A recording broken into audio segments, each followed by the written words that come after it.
Okay, so I did run out of room, even though I was trying really hard not to, so this will be part two. So you go to your little zoom in and out, you go up here, this is to zoom in, this is to zoom out. Do that, and now what I'm going to do is go all the way back down and start here at Iris Enhanced Brightness. I'm just going to go to the opacity of the actual layer. This is the layer's opacity, and the brush's opacity is up here when you have it on brush. So I come to this layer and click it. You can click here to change the opacity, or you can just click on this area and bring it back and forth. I'm just going to bring it down a little bit to make it look more realistic. I'm going to bring down the whites of her eyes.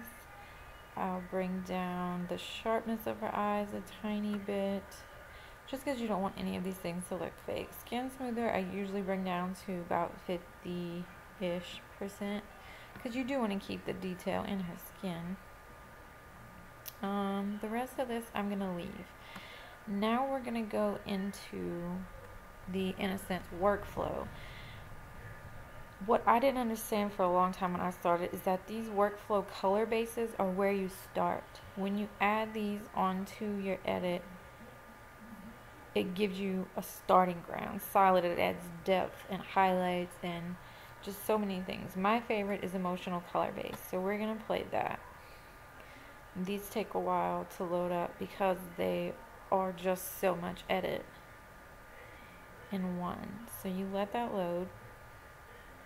I'm just going to show you all the work it's doing over here. Just let it go and let it do its thing. It's kind of slow. While it's doing that, I'll go over what some of these brushes, these tools are on the side right quick.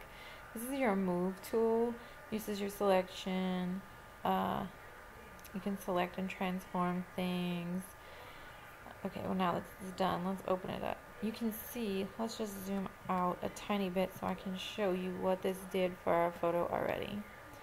Okay, so this is with the emotional color base. Without. With. Do you see the difference? That's crazy, right? Okay, so I'm going to open up this because I always go in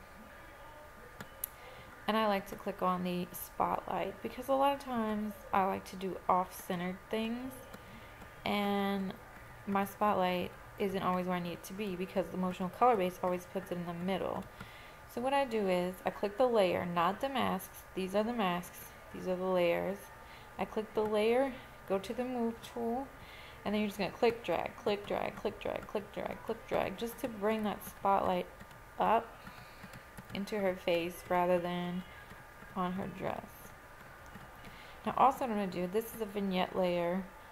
I'm going to turn it down some because I don't want it quite as dark as they have it. And that's all I'm going to do here, but you can go in and make adjustments to all these things. I'm going to close that folder back up and go down into my artistic enhancements. I like to use Amelia Bedelia, soft sunlight on everything. I always bring it down to about 20 something %. And I love ballet shoes for dark edits. That's also good for beach edits too. I always bring down the opacity a good bit. And now, this is different from before. I'm going to use my layer. You see how on the on the retouch, all the layer masks are black. But when you get into the workflow, all the layer masks are white. That means this edit has been placed over the whole layer. So you're going to take it off with your brush now. So you're going to want a black brush, not a white one. So you can either click here and pull down into the black, or if you press D on Windows, it puts your brushes back to black and white. And then if you press X, it switches them. So you're going to make your brush a little bigger. I'm going to take this off at about 30%. So I'm going to take it off of her and the balloons at 30%. Just like that.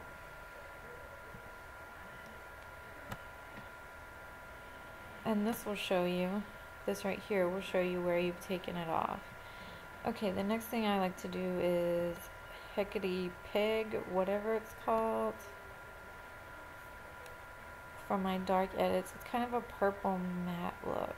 I'm going to pull it down to here. I'm probably going to take this off at about 40. So go ahead and do that. Obviously you're going to do this much neater than I am. But I've already been cut off once, so I might take it off a little bit more. So do it again on 40% for a second time. And that's probably all I'll do there. Now I'll go down. These are all just things you can play with. This is your black and white edits. I'm going to come down to movable color, and I'm going to do Pastel Tiffany. I'm going to play that, and now it's going to give you a color. Don't close this box until you are done moving the color where you want it. I'm going to put it up here because this is where my light source was coming from, and it's kind of like a colored light. I might bring it down just a tiny bit so it comes on to her some more, and press OK. Now you're going to turn down the opacity until it looks real and not fake, and then you're going to brush it off your subject. Around 30% is where I start, and I just brush it off of her a little bit. You do still want some of that light to spill over onto her, or else it's not going to look real. She wouldn't just have none of the light on her.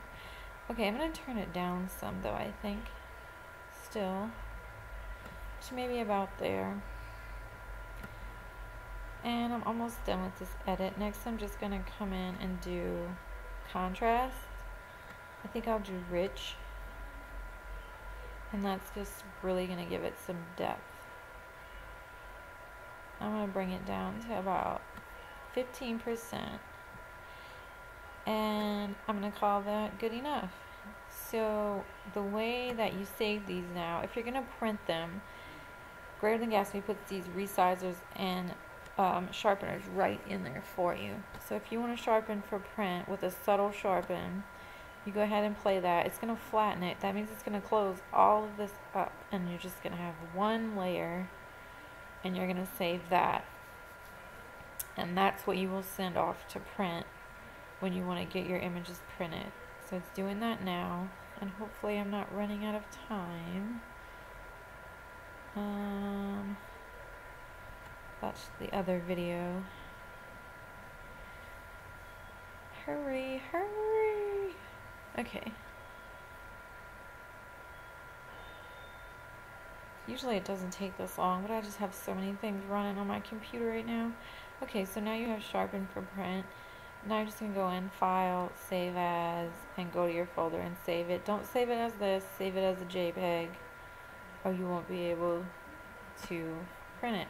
Now, if you want to put it on Facebook, you play Facebook Resize and Sharpen. So you go ahead and play that, and it's going to open an entirely new image. See, this is the one we were on. This is the one it opens. And you're going to bring this opacity down to 20%. And that should be good. Now you're going to go to File, Save for Web, and it's going to come up with all this. What you want to do is save it as a PNG 24. That's going to give you the clarity and the nice crisp looking picture. So now you're going to press save, and it's going to ask you where you want to save it, and you'll just press save. And that's the version you'll use on Facebook to share. So I hope this helps some of you guys who are confused about how to use the actions. I'll try to make some more videos for you soon. I'm super busy this week, and I'm going out of town this weekend, but I'll see what I can do, because you know I love you guys. Okay? Alright. How do I turn this off?